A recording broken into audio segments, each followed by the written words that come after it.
നിങ്ങളിത് നോക്കി ആൾക്കാരുടെ കയ്യിലിരിക്കുന്ന പെട്ടികളുടെയും കണ്ടെയ്നേഴ്സിൻ്റെ ഒക്കെ വലിപ്പം എന്തോരം പെട്ടിയായിട്ടാണെന്ന് പറയും ആൾക്കാർ വന്നേക്കുന്നത്. നമ്മൾ അബുദാബി മോളിൽ പോയ കാര്യം പറഞ്ഞില്ലേ, അവിടുന്ന് നമ്മൾ തോറ്റു കൊടുക്കാൻ റെഡിയല്ലായിരുന്നു കേട്ടോ. ഇത് എങ്ങോട്ട് നോക്കി എത്ര കണ്ടെയ്നർ അടുക്കി വെച്ചേക്കുന്നതെന്ന് ശരിക്കും പറഞ്ഞാൽ എനിക്കിത് കണ്ടപ്പോൾ ഒക്കെ ചിരി വന്നു കേട്ടോ. ചിരി എന്ന് പറഞ്ഞാൽ കളിയാക്കിയോണ്ടുള്ള ചിരിയല്ല, പക്ഷേ ഉണ്ടല്ലോ ജസ്റ്റ് ഒരു കൂൾ മൈൻഡ് ആൾക്കാർക്ക്. നമ്മൾ അബുദാബി മോളിൽ പോയി അവിടുത്തെ തിരക്ക് കണ്ടിട്ട് ഞാൻ പറഞ്ഞില്ലായിരുന്നു നമ്മൾ തിരിച്ചു പോകുന്നുവെന്ന്. നമ്മൾ പക്ഷേ വിട്ടുകൊടുക്കാൻ റെഡിയല്ലായിരുന്നു. കൊച്ചിനോട് നമ്മൾ ഓരോ ആഗ്രഹങ്ങൾ പറഞ്ഞിട്ടേ, അത് കുഞ്ഞു കുഞ്ഞു ആഗ്രഹങ്ങളല്ലേ, അവൻ്റെ ഒരു സന്തോഷം. അങ്ങനെ നമ്മൾ നേരെ റീമിൽ പോയി കേട്ടോ. റീമിലെ ബോക്സിൽ അവിടെ വലിയ തിരക്കൊന്നും ഇല്ലായിരുന്നു, ഉണ്ടായിരുന്നു തിരക്ക്. പക്ഷേ അബുദാബി മോളിനെ വെച്ച് കമ്പയർ ചെയ്യുമ്പോൾ ഒട്ടും തിരക്കില്ല. ഇങ്ങോട്ട് നോക്കി വലിയ വലിയ അണ്ടാവ് പെട്ടിക്കകത്തൊക്കെ ആൾക്കാർ നിറച്ചുകൊണ്ട് പോകുന്നത്. നമ്മളവിടെ നേരത്തെ ചെന്ന് നമ്മുടെ ബോക്സ് കൊടുക്കണം. ആ ബോക്സിൽ അവർ സ്റ്റിക്കർ ഇട്ട് തരും, അതിന് നമ്പറുണ്ട്. അത് കഴിയുമ്പോൾ നമ്മുടെ നമ്പർ ഇങ്ങനെ സ്ക്രീനിൽ വരുമ്പോൾ നമ്മൾ പോയി കളക്ട് ചെയ്താൽ മതി. അവർ പറയും ഇത്ര സമയം എടുക്കുമെന്ന്. അങ്ങനെ ഫൈനലി നമ്മുടെ ടേൺ വന്നു കേട്ടോ. ഇതുണ്ടോ നമ്മുടെ ബോക്സിൽ ഒരു ബോക്സിൻ്റെ സ്റ്റിക്കറൊക്കെ ഒട്ടിച്ചു, നമ്പർ എഴുതി. പേയ്മെൻറ്റ് ആകെ 30 ദിറംസേ ഉണ്ടായിരുന്നുള്ളൂ. എത്ര വലിപ്പമുള്ള ബോക്സ് കൊടുത്താലും ആ ബോക്സ് നിറച്ചും പോപ്കോൺ തരും. പിന്നെ സിനിമയ്ക്ക് പോകണമെന്നൊന്നും ഇല്ലായിരുന്നു കേട്ടോ. സിനിമയ്ക്ക് പോയില്ലേലും ചുമ്മാ അവിടെ പോയി 30 ദിറംസ് പേ ചെയ്താൽ മതിയായിരുന്നു. അത് ശരിക്കും പറഞ്ഞാൽ ഞാൻ കഴിഞ്ഞ ദിവസം പറയാൻ മറന്നുപോയി. ഇനി അങ്ങനെ ചാൻസ് വരുമ്പം ഞാൻ പറയങ്ങോട്ട് പോയി എന്തോരം പോപ്കോണാണ്. ഞാൻ ഓർക്കുമായിരുന്നു ഇന്നലെ UAE എന്തോരം, ഇന്നലെ മിനിങ്ങാന്നും ഉണ്ടായിരുന്നു, എന്തോരം പോപ്കോൺ അവർ വിറ്റ് തീർത്തിട്ടുണ്ടാവും അല്ലേ. ജസ്റ്റ് ഒരു ഫണ്ണ്. പിന്നെ പിള്ളേർക്കൊക്കെ ഒരു ആക്ടിവിറ്റീസ് എന്നല്ല, പിള്ളേർക്കൊക്കെ ഒരു എൻജോയ്മെൻ്റ് എന്നുള്ള രീതിയിൽ. ഇത് കഴിഞ്ഞ വർഷം ഉണ്ടായിരുന്നു കേട്ടോ. കഴിഞ്ഞ വർഷം വീഡിയോ ഒന്നും ചെയ്യാൻ പറ്റിയില്ല. എനിവേ നമ്മൾ നമ്മുടെ ബോക്സൊക്കെ കൊടുത്തു. നമ്മുടെ അടപ്പ് അവർ തിരിച്ചു തരും. പിന്നെ പോപ്കോൺ കിട്ടുമ്പോൾ നമ്മൾ അത് പോയി അടച്ചെടുത്തോണ്ടാൽ മതി. എനിവേ രസമായിരുന്നു. ഞാനിങ്ങനെ ചിന്തിക്കുമായിരുന്നേ, നാട്ടിലൊക്കെ ആണേലേ എവിടെയെങ്കിലും ഭക്ഷണം ഫ്രീ ആയിട്ട് കിട്ടുമെന്ന് പറഞ്ഞാൽ നമ്മൾ ആരെങ്കിലും ഇങ്ങനെ പെട്ടിയും പെറുക്കിക്കൊണ്ട് പോകും. നമുക്ക് വലിയ അഭിമാനത്തിൻ്റെ പ്രശ്നം അല്ലെങ്കിൽ നാണക്കേടിൻ്റെ പ്രശ്നം. ഇവിടെ വന്നിട്ട് നാട്ടിൽ അമ്മാതിരി സാധനങ്ങളൊന്നും തന്നെ ഇല്ല. നാണോ ഇല്ല മാനോ ഇല്ലെന്ന് പറഞ്ഞ പോലെ. ജസ്റ്റിക്ക് പക്ഷേ ഇതൊക്കെ ഭയങ്കര ചമ്മലായിരുന്നു ആദ്യമൊക്കെ കേട്ടോ, ഇങ്ങനത്തേനൊക്കെ പോകാനായിട്ട്. പിന്നെ ഞാനും ചേടും എന്തിൻ്റെ മുമ്പിലും കൊടിയും പിടിച്ചിറങ്ങുന്നത് കൊണ്ട് ജസ്റ്റിക്ക് വന്നല്ലേ പറ്റുള്ളൂ.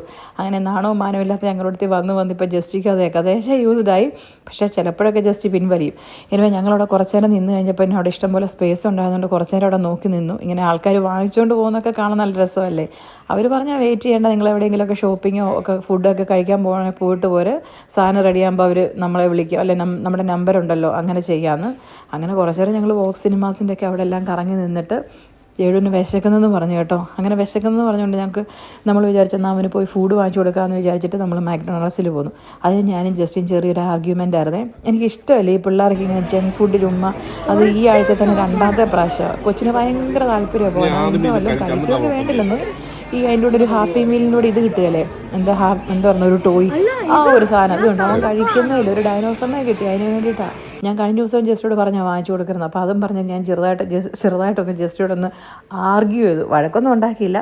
അത് പുള്ളിക്ക് അത്രയ്ക്കും പിടിച്ചില്ല. അതിൻ്റെ ദേഷ്യത്തിൽ ഞങ്ങളുടെ രണ്ടുപേരുടെയും മോഹം കടന്നൽ കുത്തിയോലെ ഇരിക്കുന്നത്. പിന്നെ ഞങ്ങൾ എന്തെങ്കിലും പറയാൻ തുടങ്ങുമ്പോഴേ ജോഡ് പറയും, അമ്മ അപ്പ ഡോണ്ട് ഫൈറ്റ് ഡോണ്ട് ആർഗ്യൂ എന്ന്. കൊച്ചിന് ഇഷ്ടമില്ല, കൊച്ചിന് പേടിയാണ്. അതുകൊണ്ട് അവൻ്റെ മുമ്പ് വെച്ച് മാക്സിമം നമ്മളങ്ങനെ വഴക്കുണ്ടാക്കാറില്ല.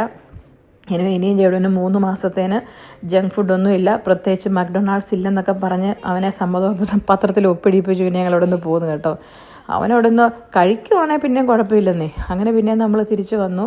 ബോക്സിൽ നമ്മുടെ പോപ്കോൺ എടുക്കേണ്ടത്. ഇത് കണ്ടോ, ഞങ്ങളാകെ മലയാളികളോ നമ്മുടെ സൗത്ത് ഇന്ത്യൻസ് ആയിട്ടുള്ള 2 ഇന്ത്യക്കാരെ കണ്ടത് അവരെ മാത്രം കേട്ടോ. എനിക്ക് എന്നെ വലിയ ബോക്സൊക്കെയാണ് അവരുടെ ഇരിക്കുന്നത്. അങ്ങനെ ഫൈനലി നമ്മുടെ ജേഡുക്കുട്ടനും പോപ്കോൺ കിട്ടിയേ. നോക്കിയ കൊച്ചിൻ്റെ ഒരു സന്തോഷം. അവനത് കഴിക്കുന്നതിൻ്റെ അല്ല, പക്ഷേ ഇതിലൊക്കെ ഇങ്ങനെ ഓരോ കാര്യങ്ങളിലൊക്കെ പാർട്ടിസിപ്പേറ്റ് ചെയ്യാൻ ഭയങ്കര ഇഷ്ടമാണ് പുള്ളിക്ക്. എനിക്കാണല്ലോ അവനങ്ങനെ കൊണ്ടുപോകാൻ ഇഷ്ടമാണ് കേട്ടോ. നമ്മളൊരു പെട്ടിയൊക്കെ വാങ്ങിച്ചു. ശരിക്കും പറഞ്ഞാൽ അവിടെ ഉള്ളവരുടെ പെട്ടി വെച്ച് കമ്പയർ ചെയ്യുമ്പോൾ നമ്മുടെ ഒന്നും അല്ലായിരുന്നു കേട്ടോ. ഞാൻ ഇത്രയും വലുതാണല്ലോ എന്ന് വിചാരിച്ച് വിഷമിച്ചിരുന്നപ്പോൾ അതിനേക്കാളും വലിയ ബക്കറ്റും കൊണ്ടൊക്കെ വന്നവരുണ്ട്. നമ്മുടെ നാട്ടിൽ ഈ ചൂടുകാലത്ത് നമ്മൾ വെള്ളമൊക്കെ പിടിച്ച് വെക്കുന്ന ബക്കറ്റില്ലേ, അങ്ങനത്തെ കൊണ്ട് വലിയ ബക്കറ്റൊക്കെ എനിക്ക് മേല. അപ്പോൾ ഞങ്ങൾ ഓർത്ത് എന്നാലുള്ള സാധനമൊക്കെ വാങ്ങിച്ചതല്ലേ, നമ്മുടെ വോക്ക് സിനിമാസിൽ ഇവിടെ നിന്നിട്ട് 2 ഫോട്ടോയും വീഡിയോ ഒക്കെ എടുക്കാമെന്ന്. ഇത് വാങ്ങിച്ചുകൊണ്ടിരുന്നപ്പോൾ എൻ്റെ മനസ്സിൽ കുറച്ച് നാട്ടുകാർക്ക് കൊടുക്കണം, അയൽവക്കംകാർക്ക് കൊടുക്കണം, മിച്ചം വല്ലതും ഉണ്ടെങ്കിൽ കുറച്ച് നമുക്ക് അച്ചാർ വിട്ടേക്കാം അല്ലേ. അല്ലെ പിന്നെ എന്നെ ഇത്രയും പോപ്കോൺ വാങ്ങിച്ചിട്ട്